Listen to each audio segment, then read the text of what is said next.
Hey guys, it's us. Welcome to the WULFF DEN Podcast. How you doing? Good to see you.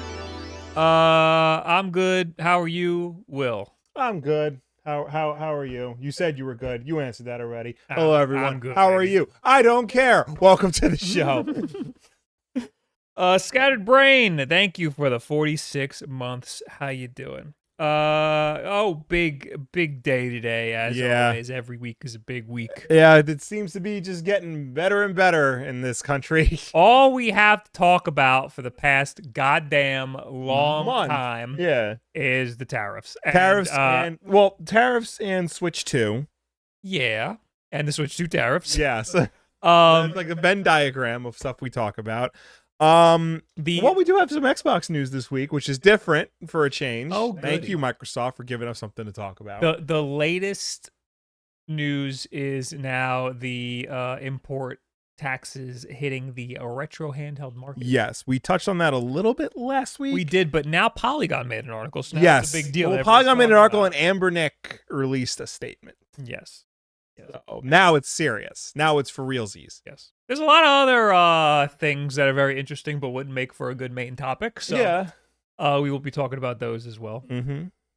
But before we do that, we always like to remind you guys that there's whenever there's a game that you can get for your online service of choice for free. Yes. Because shit is expensive and you need to save money where you can. You're already subscribed to these services, so you might as well use them. And if you're subscribed to Switch Online plus expansion pack for your Nintendo Switch and soon maybe your Switch 2, if it comes out, you will get Fire Emblem, the Sacred Stones for the Game Boy Advanced. Okay.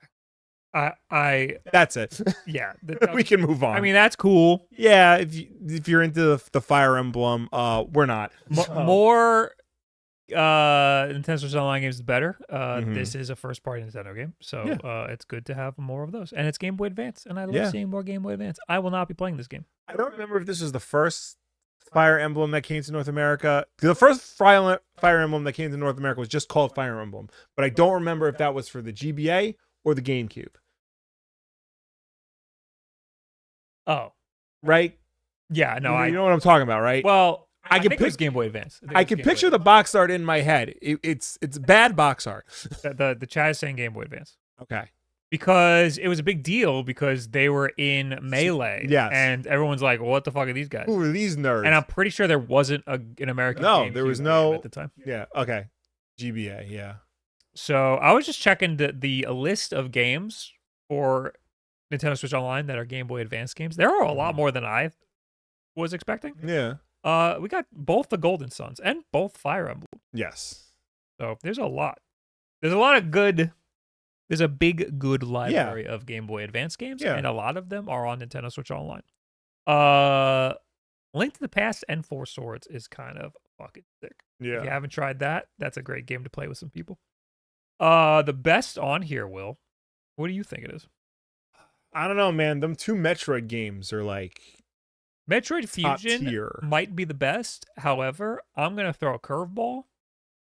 Super Mario Advance 4, Super Mario Bros. 3 with the e-reader levels is kind of sick nasty. Yeah, that's some good S word right there. So, toss up between those two. Yeah. Take whatever you want. Hey, will you hit the button? What the? Things acting up.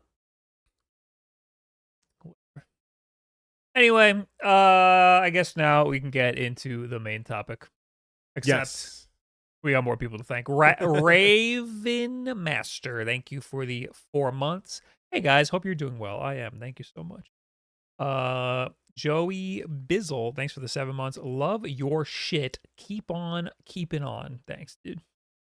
And Snake Eater, thanks for the 2 months. Hi, Wolf Bros. 4 more months until Delta Snake Eater comes out. Oh, 4 months. Damn. You know, Death Stranding is also right around the corner. Yes. I gotta beat the first one. I gotta do something. My gaming habits, I mean, they've been, inconsistent for the longest time. But like, I just got Alan Wake 2 and Silent Hill 2 Remake. I would love to play those. I'm trying to get through Star Wars Outlaws, which I'm genuinely liking. we both tried Blueprints. Neither of us think we're gonna stick with it. We talked about Blueprints for a little bit privately. I'm not getting into it. But I only played 2 days so far. Yeah, same. I'm on the third day. I think so. I was watching other people play it today, and it seems like there are a lot of meta puzzles that you don't know you need to do until I guess you play more and discover more. And I don't know if I'm gonna get to that point. My thing is because I started playing the game while watching WrestleMania, like in the background. Figured have that on, just like mess around until like a match I actually want to watch came on. But like you have to be like invested and paying attention in this game to the point where the game itself tells you, hey, maybe you should get a notebook and write some things down in real life so you remember where things are. That's the thing, is like, it told me that, and I didn't get to a point where I needed to write something down. There was one thing, there was a safe code, and I didn't even write it down, I just memorized it. Yeah. But then I found a safe, and the code wasn't for the safe. Yeah. So it was for a different safe that I didn't find yet. And then the game resets every day, so... And like, you know, one of the rooms, the puzzle is the same, but like the clues for the puzzle is different. Yeah. And like that messed me up. So... Yeah. I mean, I like that one puzzle with the different chests. That's cool, but like discovering how the other puzzles work, I feel like is going to be a longer process than I was expecting. And I'm with you on the having to write stuff down. I haven't needed to write anything down yet, but I'm playing on a handheld, and same. And the game should have some sort of thing in it to write things down or to memorize things. Like a lot of games will have like a notebook in the game, or like Uncharted will have him like scribble stuff. Yeah, well, those games do it automatically. Yeah, and I know the Steam Deck has like a notes feature, but like, A, I don't know how to use it, and B, like, you know, I feel like that's now a commitment. I have to like now sit down and play the game like I would like an immersive experience when it's like it's just a puzzle game, you know? Yeah, I was trying to figure out. It seemed like a lot of the puzzle was just getting from point A to point B, and not the meta puzzles inside of each little room. But now it seems like it's more about the meta puzzles inside of each room, and I don't know how any of those work because I haven't discovered enough of the game yet. So I'm kind of just failing. And have you gone back outside yet? Yeah, because when I entered my second day, I realized you can go back outside. Yeah, there's just nothing... because some of those sections count as rooms. Oh, I didn't. There's like a campsite. I didn't realize it counted as a room. There's a campsite that counts as a room. Yeah, but there's like a thing that's locked, and you're like, all right, well, I guess I'll come back here another time. But then that's gonna reset and everything. So, yeah. So I'm just surprised because of how much praise the game got. And I was expecting it to be more of, I guess, an immediate gratification thing. I'm surprised that so many people were able to stick with it for so long to be able to get the payoff. Or maybe I just don't like these types of games. I don't know. I feel like I could get behind this kind of game. I just don't know if I have the necessary mental bandwidth for a game this in depth, you know? So I completely forgot about this, but one of the reasons why I was a little surprised and a little disappointed in this game is because Hannah just played a game called Escape from Mistwood Mansion, which is another recent game, I think. And then she made me play a little bit of it. And that game was pretty good. It's linear, so you go between rooms on a set path, but each room has its own little puzzles. Like they're escape room puzzles. Like you figure out, like this room will have, you'll be able to see, like you'll see ciphers on the wall and stuff. It's like a little mini escape room. And I was expecting that, but this game, Blueprints, it's not immediately obvious what the puzzle even is. Oh yeah, and that is frustrating because like you have to kind of it's a video game, so it's not like you're like walking into an escape room. It's you walk into a room and you go, okay, what does the developer want me to interact with? Whereas in an escape room, you're like, all right, something's weird. What's the weird thing? Yeah, it kind of reminds me a little bit of Gone Home, where it's like a first person puzzle game, but like in Gone Home, you're in a regular ass house. So like all the things you interact with, all the clues you look up and stuff, it's just regular ass things around the house. Like, you know, notepads or like bookshelves or televisions or attic keys and things like that. With Blueprints, everything's a little bit more fantastical. And I feel like the puzzles therefore feel like they can get away with being more obtuse. Yeah. So it really it creates like this disconnect between like what am I trying to do versus like what do you want me to do? Some of the puzzles I was seeing people solve, Yeah. I was like, all right, how the fuck would you ever? Yeah. One of the puzzles I saw, I mean, it doesn't feel like spoilers because I feel like I'm never gonna get to this. But one of the puzzles was literally the guy was just clicking around until something happened. Yeah. And that doesn't,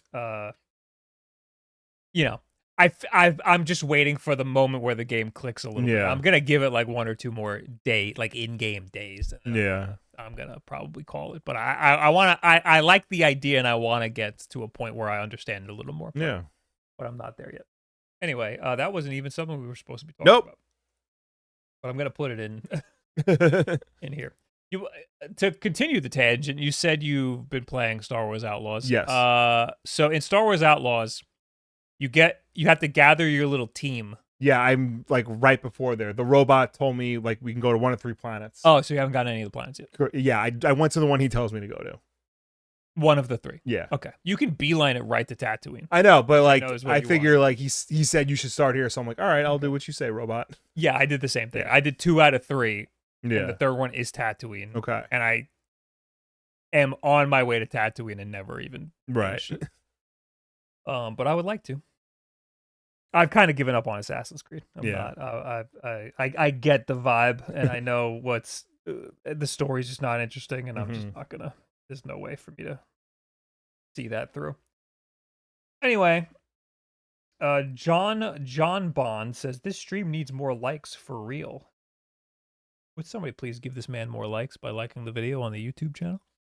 All right, retro game industry in panic as Trump tariffs threaten hobby. This is the title of the article from Polygon. So yes, we're not a political podcast. No, disclaimer. We do not talk about politics. We don't talk about politics. This is Polygon's fault. Yes. Mom, yes. That Trump got brought up. Okay. One gaming handheld maker is pausing shipments to the United States due to U.S. President Donald Trump's 145% tariffs on products imported from China. Again, this is Polygon's word. We're just reading the news, Dad. We're just reading the news. Anbernic, which makes the popular RG35XX Plus, announced it is suspending all orders of its handheld sent from China to the United States. The company joins Retroid Pocket in the tariff chaos. That company, which also ships handhelds from China, is rushing to ship out its new devices before the U.S. government closes the de minimis exemption, which allowed smaller shipments under $800 from facing tariffs. I have a Retroid on its way here right now. Oh, boy. So... And the shipping information is very confusing. Mm-hmm. It says it landed in Jamaica, Queens. Okay. So it's here. It's here. And then it said on way to airport. Airline. It said airline. For those of you who don't know, Jamaica, Queens is about an hour's car ride from here. Yeah. So you don't need the plane. Yeah, that's the thing. I'm like, is it going back? Yeah. I'm a little nervous. Yeah. Yeah. Polygon has reached out to Retroid and Anbernic for comment, but has not heard back from before publication. A spokesperson for Ioneo, another Retroid handheld maker, said it is actively working on its plan with regard to the tariff. Retroid gaming enthusiasts are panic ordering devices like the Retroid Pocket Flip 2, trying to get their order in before tariffs hit. Polygon spoke to Eric, a retro game enthusiast from Pennsylvania, who told them that he immediately ordered the device when it went on sale due to the tariffs and feared he wouldn't be able to get it later. With Retroid rushing to get its orders into the U.S. Customers, Eric's Flip 2 is navigating the Chinese mail system. While some consumer electronics are exempt from tariffs, supposedly temporarily, per a statement from the Commerce Secretary Howard Lutnick, like smartphones and computers, video games aren't considered consumer electronics. They are classified by the U.S. International Trade Commission as toys, not technology. The chaos of it all is causing widespread panic in the retro gaming community, not just retro handheld makers, but retro hardware repair businesses and others too. This is the part that I wasn't even thinking about with regards to this whole thing. Polygon spoke to Steve Nutter, who repairs and restores vintage CRT monitors and televisions. He said, anyone who creates or manufactures any hardware has been impacted. This leads to concern with the community that items will not just cost more, but will disappear altogether. Either risk a lot by trying to maintain production and pass on the costs, or producers will leave the market and abandon manufacturing temporarily or possibly permanently. So yeah, that's something like I don't think a lot of people thought about. It's not just like retro handhelds, but like a lot of like retro gaming hardware that isn't readily manufactured anymore, other than like these small places in China. Yeah, no, it's every tech product. Yeah. Like a lot of anything that requires a PCB is coming from over. I mean, anything is coming from over there. But PCB manufacturing is pretty much only China, and a lot of retro game mods and stuff like that are coming out of China. I'm working on building controllers and keyboards and stuff, and every time I want to order a PCB, it's coming from China. So, God bless you. Thank you. Sorry, I have some PCBs coming from PCBWay. Yeah.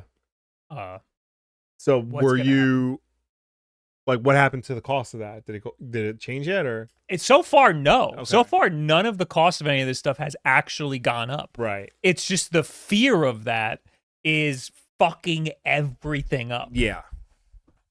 It's making companies raise their prices preemptively. Yeah. Because they're being told that things are going to cost more. They keep pushing the date back, and who knows what the fuck's going to happen. Yeah. I'm still waiting for the day that these things are actually going to cost more money. The last Anbernic console that came out was like a Retroid style console, and that was kind of a lot of money. It was like I think it's $270.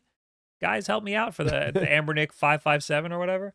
And that's like way too much. That's like way more than it should be. It sounds like there's a tariff involved in there or something. There's some sort of manufacturing issue that's causing it to go up. 230? No, it's more than 250 for sure.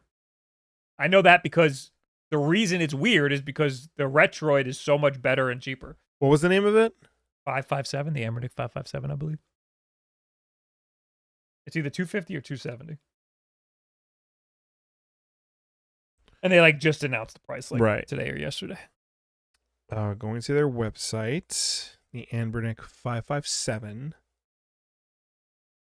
I believe that's what. I'm on Retro Game Court. He announced Is this one right? Yeah, the ugly thing. 250. Okay. 250. And you can get a discount that is $235. Okay. So Griffinix is sort of right. But he also mentions that the Retroid Pocket 5, stupid keyboard doesn't work anymore, is $219. The Retroid Pocket 5 is $219. Okay. So just get that. I do have Anbernic's statement. Do you want me to just read that? Sure. All right. So Anbernic said, due to changes in UF tariff policies, we will be suspending all orders shipping from China to the United States starting today. We strongly recommend prioritizing products shipped from our U.S. warehouse, which are currently not affected by import duties and can be purchased with confidence. If you have already encountered any custom fees during this transitional period, please do not hesitate to contact us. We will work with you to find a suitable solution. As soon as we receive confirmed updates regarding the import duties, we will promptly inform our customers and publish our revised policy on the website. We sincerely apologize for any inconveniences and appreciate your understanding and continued support. Yeah. Yeah. We talked about this a little bit last week. I'm surprised that this is what is affecting. This is how our government is affecting retro handhelds. I was expecting our government to be like, hey, these are major copyright issues. We need to put a stop to this whole industry. But it's just that these things are so cheap and easy for them to make over in China that they keep firing them out. Somebody said it. They're not. Now they're not going to be. Who said it in the Polygon article? Like, essentially what they're doing is they're taking old discontinued cell phones and repurposing them to make these handhelds. Like that's where most decommissioned cell phones are, because they're all made over there. Yeah, there's a lot of parts that they're repurposing from other stuff and just throwing together. And we saw that with the last Retroid, the classic. No, not the classic. The 4x3 one, whatever that one was called. That one had a shitty screen in it because they repurposed it from some other products that didn't sell that well. Like the bottom screen of the LG Flip or whatever the hell. Polygon also spoke to Kevin Bates, the creator of the Arduboy. Is that the name Arduboy? Arduboy? Is it a play on Arduino? It's ARDUBOY. Arduboy. Arduboy. Yeah, that's supposed to be like Arduino. Yeah. Okay. Beloved by its community, the Arduboy is a device that some people might be willing to shell out double the price for, but creator Kevin Bates isn't interested in that. Nobody wants to pay $200 for an Arduboy, Bates told Polygon. And even if they do, I don't really want to sell it.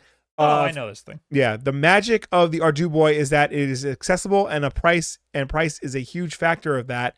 People can still make it themselves and play the games online using an emulator. Because of the open source nature of the Arduboy, the platform itself can never really be killed. I didn't realize it ran on one of these OLED screens. Like these are like little Raspberry Pi OLED screens. Like I have one in my controller. Yeah. Okay. I mean, like that's one way around it, but like I'm just now getting into all of this shit, like making your own PCBs and stuff, and having the price of this go way up makes it harder. It's like pricing people out of like their hobbies. Like I'm being priced out of like the action figure hobby because of everything going up. I will say most of the cost is the shipping. Right. Like you order a PCB, the PCB is like $1, but the shipping is like $50. Yeah. Like crazy. But if you were to produce them here, the cost of the PCB would be $50. So like, you know. And I've heard other people talk about this. It's not so much that like it's not so much that they have cheap labor over there. It's that they've become so good at doing just this one thing. Yeah. And that's not they have gonna be they have and like the scale of the workforce that they have. It was Tim Cook I heard talking about it. Tim Cook. Someone else said that. Some other like tech CEO or some other highfalutin guy. Some other guy. But from Tim Cook's perspective, they have them in China making very intricate parts for their bleeding edge technology. Yeah. And imagine just having a new factory here in America. Just make this bleeding edge technology just like, as good as they can. Yeah. And they've been doing it for decades. There's one other thing I wanted to bring up. I don't know if... Oh, no, it is. Here we go. This was Retroid due to... This is from Retro Game Corps. Due to incoming shipping restrictions, certain Retroid Pocket Classic colors will just straight up not be manufactured.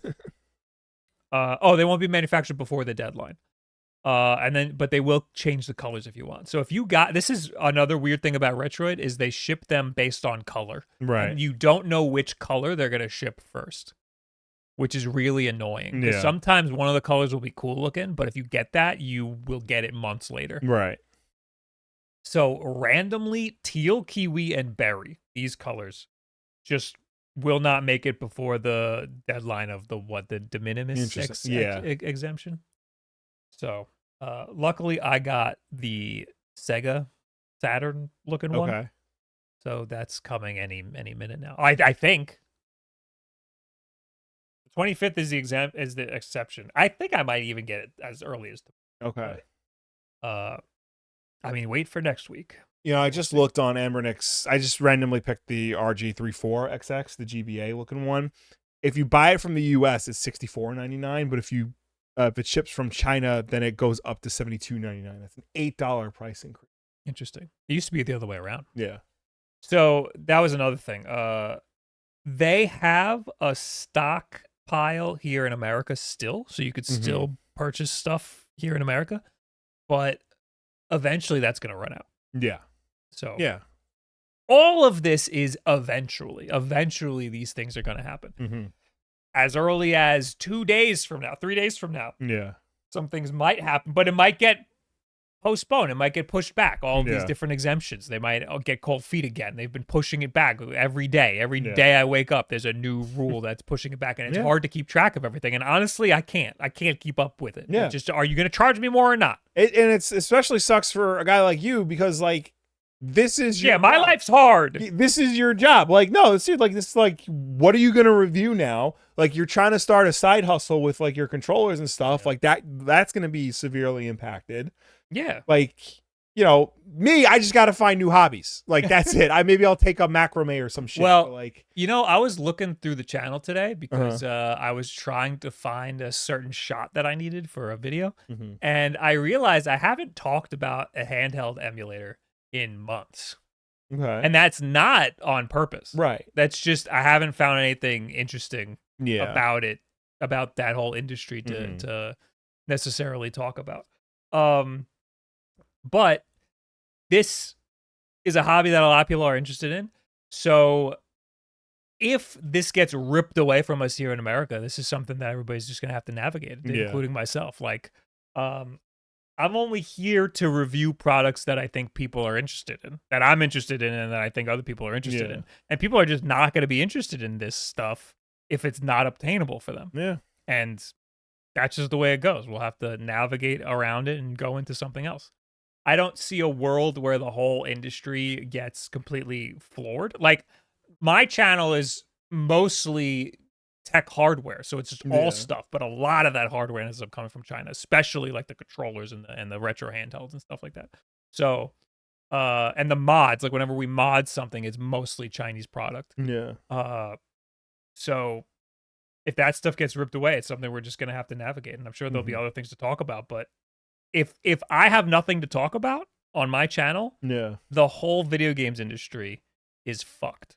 Is what I'm trying to say. So I think we'll be fine, but like also this is really annoying. Yeah. I mean, the games industry has been changing for years. Yeah. And this is just another thing that's going to expedite that in weird ways that we have no idea. We don't know what's going to happen. Well, I think we're already starting to see it with the switch to the pricing of everything. You know, because the games are more like Mario Kart specifically is more expensive than any other game on the market right now for the base game. And that's going to have knock-on effects with other publishers thinking they can get away with it. You know, I assume, like, everybody assumed that GTA 6 was going to be the first game to cost like more than the standard, but now it looks like Mario Kart is going to be. Yeah, I think the price of games specifically like Mario Kart is something that's a domino effect that's been happening since before the tariff situation was even ever talked about. Because of the conversation around Tears of the Kingdom. And also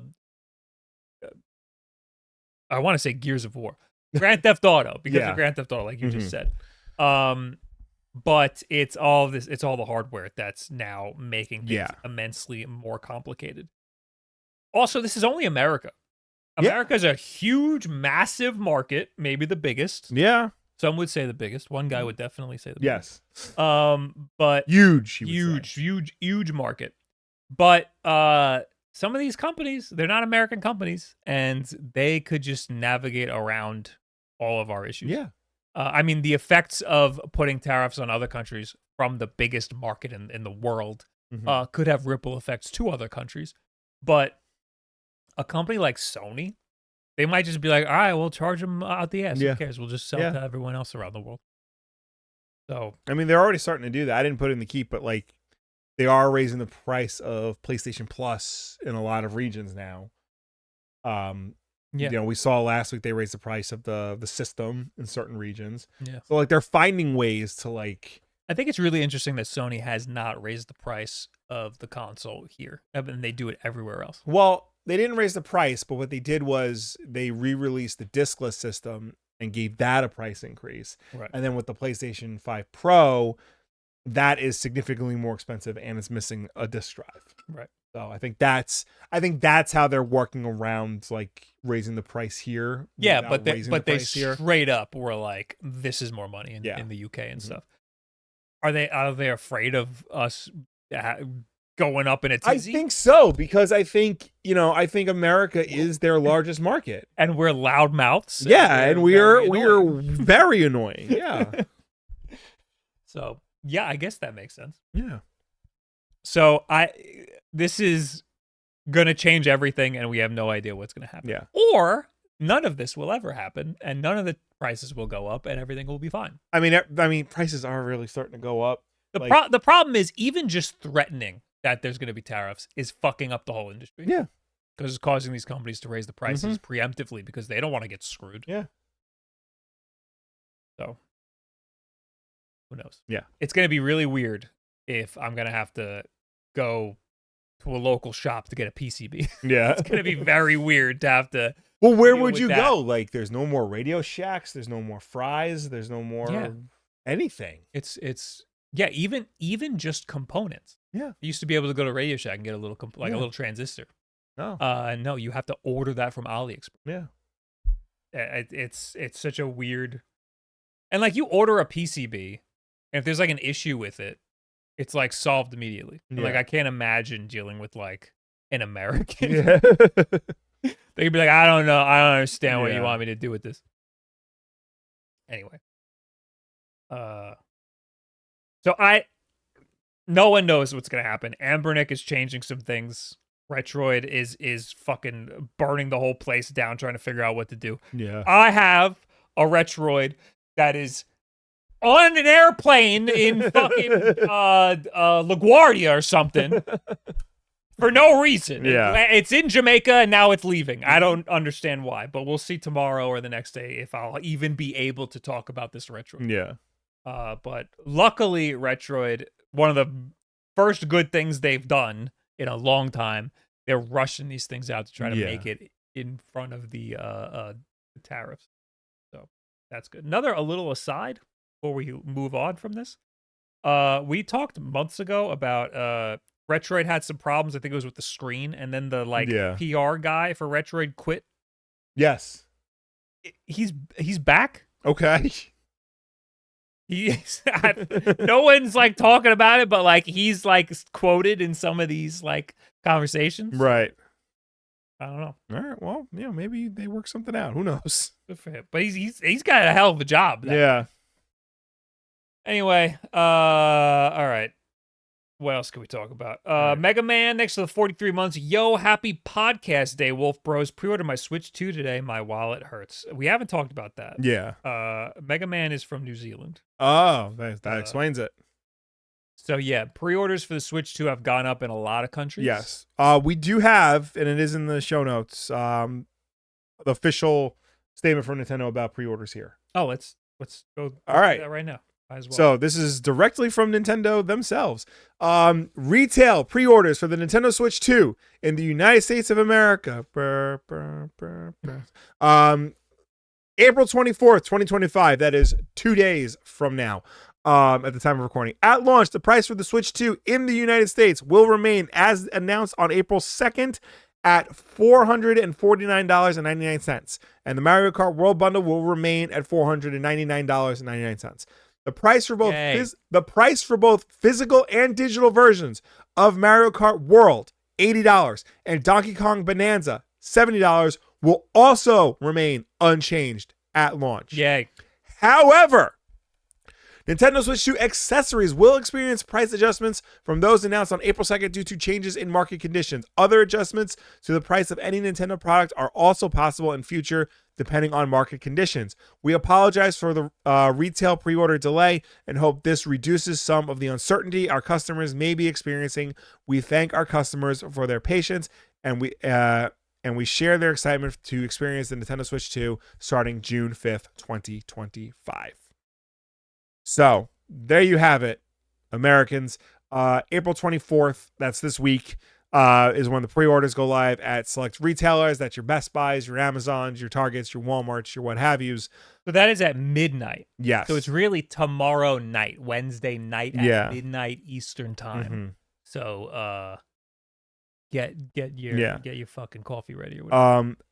As mentioned in the article, though, like accessories did go up. I think everything went up like $5. I'm trying to find an exact comparison because I remember seeing comparison. Here's a Polygon article that has it. So the Pro controller was $80. You're right. It's $85. Joy-Con 2, $95. It went up $5. Joy-Con 2 charging grip is now $40. It also went up $5. Mm-hmm. Joy-Con 2 strap, $13.99. It went up $1. Oh man. The Joy-Con 2 grip is a charging grip. Yeah. I think it comes with one though. I think it comes with a regular grip. I don't know. I think it might be charging. No, I don't think it's charging. Okay. Because I think it needs to be powered in some way for the electromagnet to work. That's why I think it might be a charging grip. Wait, does the Joy-Con have the magnet in it, or does the Switch have the magnet? The Joy-Con has a metal in it. Okay. It doesn't have any sort of magnetism in it. Yeah. Unless as far as I know. Unless the grip has regular magnets and not electromagnets. Everyone's saying that it's not a charging grip. Okay. So I don't know. Anyway, but I think it looks exactly the same. No, yeah. So did the. No, it was bigger and weirder. Okay. The Switch 2 camera is $55. It went up $5. The wheel went up $5. $25. The little plastic wheel, the little shit wheel. Okay. The dock set, it comes with the charger, $22. It went up $10. Wow. I'm sorry, $120. Yeah, went up $10. Yes. Carrying case and screen protector, $40. It went up $5. All-in-one carrying case, $85. Yeah, for a case? That like shocked because it's the carrying case for everything, but like still $85 is way too much. That's when you go on Amazon and you get the basics one. That went up $5 as well. The AC adapter, $35 was $30. Mm-hmm. The micro SD express card did not change. $60. Okay. That's being made by Samsung. That you could throw in an envelope. Yeah. So, things are a little different in terms of accessories, which is a shame because I'm going to have to get some. Honestly, I think I'm just getting the Pro controller. Okay. I don't think there's anything else here that I want. Maybe one day I'll get another dock, but I don't need that like off the rip. Right. Or a charger. But like, I don't need there's nothing here that maybe another Joy-Con if I plan on doing some sort of weird project. Right. But no, I think all I need is a Pro controller, and that just went up $5, so that's not a big deal. I saw a little conversation on Twitter about the Pro controller. People were like glazing the Pro controller for how great it is. No one's fucking used this Pro controller yet. It's a normal Pro. It's just like the Pro. I think that's what it is. I think they like the original Pro controller so much. No one liked the original Pro controller. I did hear the new Pro controller charges faster. Ooh, yeah. They say smooth thumbsticks. Mm-hmm. No one knows what that actually means. Right. But the original Pro controller had some grinding thumbsticks. Yeah. So you could see like plastic dust build up and stuff. Right. The new one probably won't do that. Is that Pro? Is that like it's just this is the baseline this is the baseline controller for the Nintendo. Yeah. It's not an Elite. It's not comparable to an Elite or a DualSense or anything like that. Just because it has back buttons, like it's not a one-to-one comparison. So $85 is a lot for a standard controller. Yeah. Yeah, I have often bemoaned the fact that video game controllers are grossly expensive. Yeah. And $85 is up there as one of the grossest. Yeah, and I do not think that this having smooth thumbsticks warrants that price. Right. This is no better than an Xbox controller. Mm-hmm. Did they fix the D-pad? In my original hands-on preview video, I said they may have, but then I started playing with my own Pro controller, and I was like, this feels the same. So I think that the D-pad is the exact same D-pad. Okay. Anyway. Oh, and also your old Pro controller will probably still work. Yeah. So don't worry about it. All right. So Wednesday night, at midnight. Yeah. Which is Thursday morning. Yeah, I haven't seen anything where like retailers are given specific times for when you can pre-order. Sometimes they'll do it like you do it at like 11 o'clock or like. I think it was Wario 64 then. Okay. Because I remember seeing that exactly. Mm-hmm. Oh, here he's got it pinned, I think. Best Buy has confirmed that Nintendo Switch 2 pre-orders will go up April 24th at midnight. Okay. Yeah. Current Switch 2 retailer pre-order drop times. GameStop, 11 a.m. on April 24th. Okay. I'll be up. I'll be awake. Target, April 24th at midnight. Okay. Walmart, midnight. And I think Best Buy, midnight. Yeah. So everybody's midnight except for GameStop. GameStop's going to be an absolute shit show. Okay. GameStop confirmed they're going to do midnight releases. Okay. So I feel like I need to get a pre-order in at GameStop. But they're going to be later than everybody else. Okay. So I might. You might just have to like pre-order the thing from like every. Yes. Yeah. And I have one from. I did the thing with Nintendo. Yeah. Try to get it from them, but they'd be shipping it, and who knows when that's going to come. Yeah. The current plan for me, if I'm going by this, is going to be best case scenario, get it from GameStop, go to the midnight launch, come immediately home. Yeah. Do like an unboxing and setup, post a video, and then that'll be it. Yeah. Hopefully, by the grace of God, and clout, I get to like get a hands on before then. Right. But currently that is my game plan. Anyway, now we could do it. Backlog.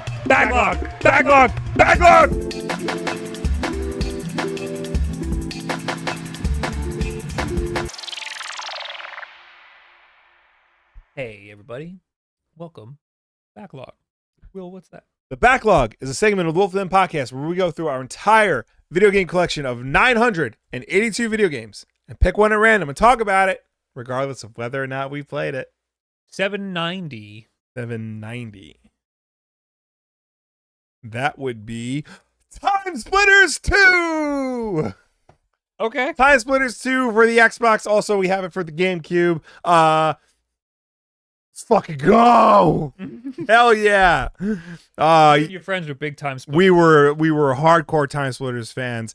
This game was like, it was like the perfect storm of games. It was developed by Free Radical Entertainment, which is a company founded by people who worked on GoldenEye. I could tell because look at the pause menu. Yeah, they really wanted you to know they worked on GoldenEye and Perfect Dark, because the pause menu, the health bar is the GoldenEye health bar. Like the UI is very Perfect Dark inspired. This looks like Damn. Yeah, no, the first level of Time Splitters 2, like the opening shot is the Damn shot from GoldenEye. Oh, okay. They really wanted you to know like who made this game.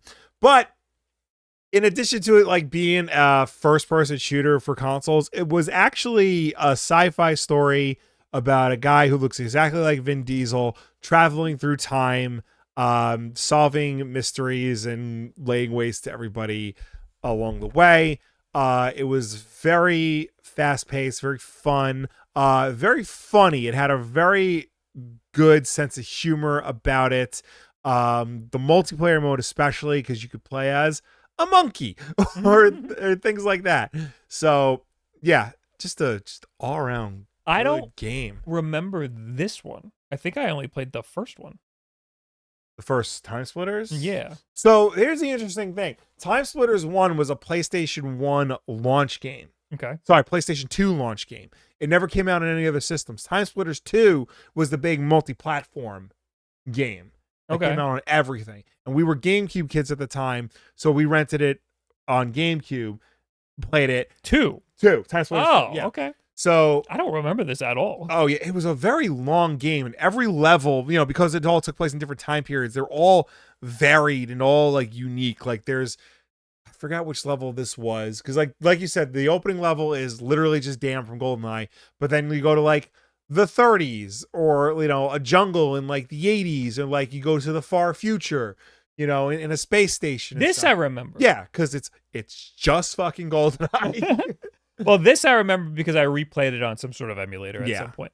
But I was getting I think I just only played the first level and nothing more than Right. that. I mean, you might have. But we did play the multiplayer a lot. Yes. Because that was one of those games, because it was multi-platform. And at the time, my high school friends, nobody could agree on a system play on. Like, you had one group of guys had the PlayStation 2, because that's what the Grand Theft Auto was on. Yeah, one group of guys with the Xbox, because Halo, they knew Halo was going to be big. And then you got the losers who all had GameCubes because, the Marios is still cool. We were them. But like Time Splitters was on everything. So it didn't matter what system you had, the controls were, more or less the same across the board. So as long as one person had Time Splitters and 4 controllers, everybody knew how to play it. So and we were raised by GoldenEye. Yes, exactly. So when things translated exactly, yeah. So when Jake got Time Splitters 2, I knew what to do when I would go over to his house and play it. When Rob got Time Splitters 2, I knew what to do, because I could go to his house and play it.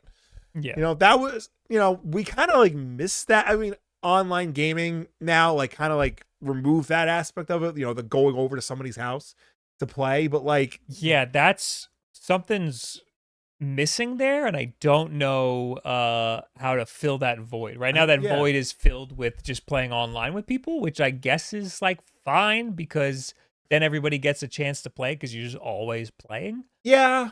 I mean, there's something different about being there in person and passing the controller around. The closest I think I've experienced it recently is like Mario Kart 8 and Smash Brothers, but like, play one Mario Kart, you play them all. Play one Smash Brothers, you play them all. Yeah, I know there's like little differences in intricacies and whatnot, but like Time Splitters specifically was such like a unique game, because like this was around the time when like first person shooters were starting to get a bit more like serious and like mature with their subject matter, with like Halo, and like this is when Medal of Honor and Call of Duty were starting to come out, and like Red Faction and like Max Payne and things like that. But like Time Splitters still like kept its sense of humor, like the character design, like you can see on screen, they're not hyper realistic. They're still like a weird not deformity. Yeah, they're caricatures of like caricature to them. They're like silly looking, and it feels weird seeing these people get shot in the head and die. Looks weird. Yeah, they're like cute. Yeah, like they're cartoony in a way, but like that lends to like the look and appeal of the game. They weren't trying to go for realism; they were trying to go for stylized, and it worked for them. Yeah. Even Second Sight, which is another Free Radical game, which is separate from Time Splitters, kept this design aesthetic for all their characters because like it worked so well for them. I remember liking this game a lot, but I don't think I had a lot of time with it because I don't remember much of these levels. Yeah, I know, like, I definitely played the single player campaign to completion, but most of my memories of Time Splitters is the multiplayer modes with my friends, like after school and like on the weekends. Did it have co-op? I think it did. I'm pretty sure. I think it did. It also, I believe this was a first for console first-person shooters, had a create-a map. So you could create your own multiplayer maps, and like you couldn't share them at the time, but like you could like do something unique and cool and like see how your friends react to it. This game was very ahead of its time at the time. Yeah. What happened to Time Splitters 3? So Time Splitters 3 was called Future Perfect. That was also released on everything.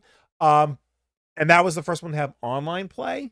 But the problem is Time Splitters was never really like the most popular franchise. Like I'm singing its praises now and like how popular it was with my specific friends group, but like in the grand scheme of things, it wasn't never like a big seller across the board.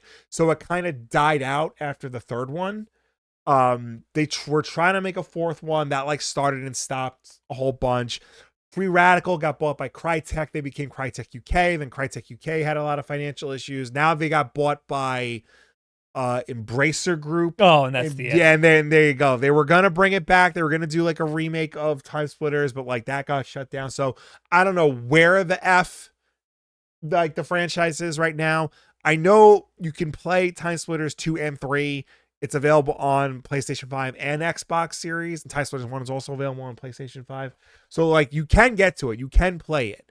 But like it's the original release of the game. It's not like a modern version of it. Yeah. Which, you know, on the one hand, yeah, that kind of stinks, but on the other hand, like it's at least good that like Time Splitters is out and available. And like because I have the original Xbox version of Time Splitters 2, I could put it in my Series X and just play it like I could back in the day. I don't know how I feel about these companies like kind of rising from the dead and like making new versions of their old games, because a lot of times it's like some of these games just cannot make the decades long jump. Yeah, well, I mean, like Time Splitters is a first person shooter. It's like that never really went out of style. But like but like things are way different now. I know. I know. This game and do it now. And I understand, like, for every like Mighty Number not Mighty Number 9, for every Ukulele or, you know, Bloodstained who like tries to recreate like a classic style in like a modern context successfully, you have like a Mighty Number 9 that like just completely shits the bed. Or Duke Nukem. Yeah. So like I don't know what a Time Splitters 4 would be in 2025, but you know, it is a shame that like this sort of like just disappeared and is like confined to the context of like the PlayStation 2 era. Yeah. I would like to see more from them, but also like it might be, I see Time Splitters as a product of the time, and I don't think it needs to leave that era. No, and there's nothing, you're right. There's nothing wrong with being a product of its time. You know, it's just in like, as time moves beyond like, because now we're like 20 years away from like Time Splitters 2. You know, the further away we get from its original release, like the more in danger it is of being lost to time. Yeah. And a game as good as Time Splitters 2, you know, I don't think deserves that fate. You know, there are plenty of first-person shooters from that era that deserve that fate, but like Time Splitters 2 is not one. Yeah, I could see it being revived, but it has to be drastically different. Yeah. Anyway, so you can just get this now on Steam. It's available on PlayStation. It's never been released on PC. So like if you're a hardcore PC gamer, get an Xbox. Otherwise, yeah, it's on Xbox, it's on PlayStation. On the stores, you can just download it, right? Yeah. Next one is Backlog. Goodbye. Bye. Okay. Let's talk about something. Where did okay. You know what? I want to talk about this now. Let's talk about Marathon, because this is why I want to talk about Marathon. Okay. I want to talk about Marathon because it's a good example of a game revitalizing a franchise and having nothing to do with it. Right. Because like I don't give a shit about Marathon. Right. But I think this version of Marathon looks interesting to me. I don't think you could take Marathon that existed in the 90s and just make that a game now. Okay. You know? Fair. It needs to be completely different. Yes. And this is completely different. And it's getting a lot of hate for being as different as it is. Well, all right. Well, I'll read the article. Bungie's recent Marathon stream, where it showed early footage of the first-person extraction shooter, sparked skepticism on social media and Reddit, prompting some people to predict it will suffer the same fate as Concord, the hero shooter that Sony took offline less than a month after its release. That's because they're both published by Sony. They're both online multiplayer shooters that are developed by companies that Sony owns. Yes. In response, a former Concord developer made a post on the Marathon subreddit asking people to give it a chance. Concord failed to inspire players, and the messages was heard loud and clear. The developer, who wrote using a Reddit account under the name Mr. Spug. It was gut-wrenching to see our project fail, and be the laughingstock of many online. The developer, who worked at Firewalk Studios before Sony shuttered it a few months after taking down the game, said they sympathize with Bungie, who put a lot of effort into making Marathon, and that they commend them for taking a chance in what is an extremely competitive genre. I worked on Concord, and I did my best, they wrote. We came up short. Please don't punish others for our mistakes. That is, I mean, I don't know the authenticity or validity of Mr. Spug and whether or not they actually worked at Firewalk and worked on Concord. But for the benefit of the doubt, I'm going to say that they did.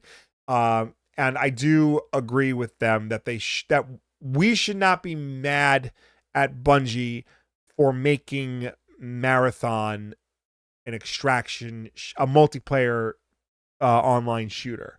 You know, it should not be judged in the context of Concord, because then like you can judge like any, like Marvel Rivals is technically like similar to Concord. Destiny is technically similar to Concord. Yeah. You know, all these like online only multiplayer shooters, you know. So a lot of people hate the idea of Marathon because they don't want another extraction shooter. Right. I hated the idea of Marvel Rivals because I didn't want another hero shooter. Right. And now I'm fucking playing Marvel Rivals like all the time. I fucking love Marvel Rivals. Mm-hmm. I love Destiny. I fell out of love with Destiny 2 because I thought it was a little too I don't want to say it was too different, but yeah.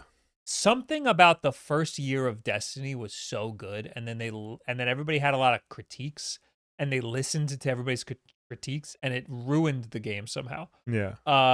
And Destiny 2 kind of just continued that trajectory, and a lot of people fell off. And Marathon looks like a fresh new take on the Destiny formula. Right. And that's what Bungie does. They're taking an old IP that they have, and they're doing what they've become good at to their old IP. Right. So I don't think there's anything wrong with that. It doesn't. The visual style is completely different, but it's kind of a cool visual style. Yeah. No, I it definitely looks I don't cool. give a fuck if it's called Marathon or if it's called Bright Aliens. You know, like I think I like I saw some gameplay that they revealed like a week ago or 2 weeks ago. And it literally just looks like Destiny, but you're fighting other players instead of PvE, it's PvE. Right. PvE. So I'm super down for that. Well, I think that might be part of the problem, because like online multiplayer shooter is such an saturated genre. It's such a broad genre. Yeah, and like especially because like Sony was making a big push for it when Jim Ryan was still in charge. Now that he's not in charge, they're scaling back a lot. And I think people are just concerned that this is just going to be another one of those games that just gets thrown into the pile and gets lost in a sea of other similar games. It could very well be. But it's coming from the developer that did two of the biggest online multiplayer shooters franchise. But also, too, like Marathon, the original Marathon games had single-player campaign. Mm-hmm. Like they were known for being like story-driven single-player campaign. And I think that's a valid criticism you can make, that you're taking an older IP and you're removing one of the things that made it special and turning it into yet another multiplayer game. Like you see that happen with a lot of classic IP as well. You know, taking something that was originally known for one thing and then morphing it into something that it's not. Yeah, Destiny had... It wasn't, I mean, you could call it a single player campaign, but it had a campaign and you could play it by yourself. I think it had some cool lore and a cool story, but it got a lot of criticism for its lore and its story. A lot of the lore was found elsewhere, like not in the game, like in your face. A lot of the lore was like spread out and you had to read it. I saw something on Reddit that was talking about how cool Destiny's lore was, and people were like, it wasn't cool because you had to read like the gun information to like learn about all of the lore. And then somebody responded and was like, yeah, that's how it is in Elden Ring, and everyone loves Elden Ring. That's how it is in like most games. Like the lore of a video game is like all the lore itself is all like the ancillary shit that you don't really need for the progression of the story. It's just background context. What these people are talking about is that the background context was most of the story. Like Yeah. the game didn't give you a lot of story in the game. It's like there weren't a lot of there were like some cutscenes, but they didn't really do anything. Mm-hmm. You had to learn more by reading the information on the guns and Yeah. armor and shit. And yeah, I didn't love that, but the lore that was there was good enough that it made me want to like dig into to the lore. My point is that I don't think Bungie would even make a good single player campaign for Marathon.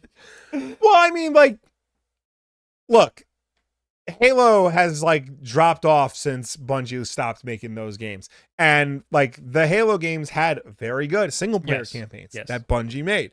So I feel like they could still. I mean, granted, the Bungie of today is not the same Bungie that made Halo Reach, even. So like, I don't know if they could do a single player game like they did back in the day, but the pedigree is still there. Yeah, you know, the idea that Bungie can do a single player and a multiplayer shooter, like that mythology is still there. Did they do ODST? Yes. Not good. Look, man, like everybody makes a dud now and then.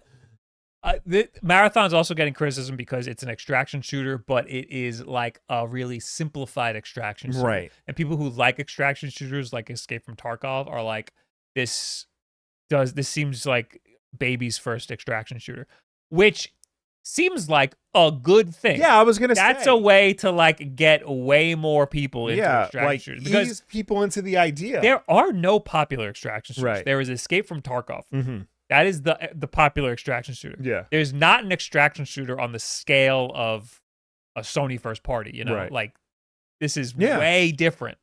So there is room for something like this to be really, really good and huge and welcoming to people who have never... I'm not a big extraction shooter guy. I might have played one. The fucking Division. Yeah. I played the extraction version of the Division, and I didn't like that much. But I liked Destiny, and I think having a game mode where you it's a competitive way to get a bunch of cool loot. Yeah. I think that sounds really interesting. I think another point that it does get brought up in the article is like there's no idea of like cost. Like how much is this game going to cost? Because like a game like this, you know, maybe should be free to play, but Bungie has already said it's not going to be free to play. You know, they said it would be less than a full price game, so not like $60, $70. That's something that's a little concerning to me, that it seems like it is a small scale game. Yeah. But that could be cool. I mean, they could figure something out. Yeah. There is going to be a closed alpha on April 23rd. I don't know if you could still sign up for it, so you could try it yourself, but there's that. Yeah, I did sign up for it. You did? I'm very excited for it. All right. But I don't know if that means I'm going to get it. Yeah. Well, I mean, I'm sure you would have heard something by now because April 23rd is tomorrow. Yeah, I was like going to check my email quickly. But it's going to go on for like a week. So a lot of times they just like randomly email you like a code. I don't even know where I would find it. You forget which email you no, I know what I Bungie? What would I look for? Bungie.net is... I don't even see anything. I did sign up. Whatever. Anyway. So yeah, I'm excited to try it. I don't know if I'll like it, but I'm gonna I've been wanting something similar to Destiny, that isn't Destiny, and this might scratch that itch. Right. Anyway, Sinus Lebastian in the chat said, hot take, ODST was peak. A lot of IRL friends loved it too. Did they like ODST or did they like the multiplayer, which was just Halo 3? I know people... I do know people who say like that ODST is like genuinely good and like one of their favorite Halo. That's insane. Yeah. I don't know if it's because the game itself was good, the multiplayer, which was, like you said, is Halo 3 multiplayer, or the fact that Nathan Fillion is like a main character in it. Oh, like, that had no effect on the game. This is back when like that was a novelty, you know. I hated that game, but the multiplayer was good, and that's because it was it was lit. And if you've never played ODST, it's not like the same. It's not like they took the multi. It's literally you are playing people who have Halo 3. Like it's the exact same multiplayer. Yeah.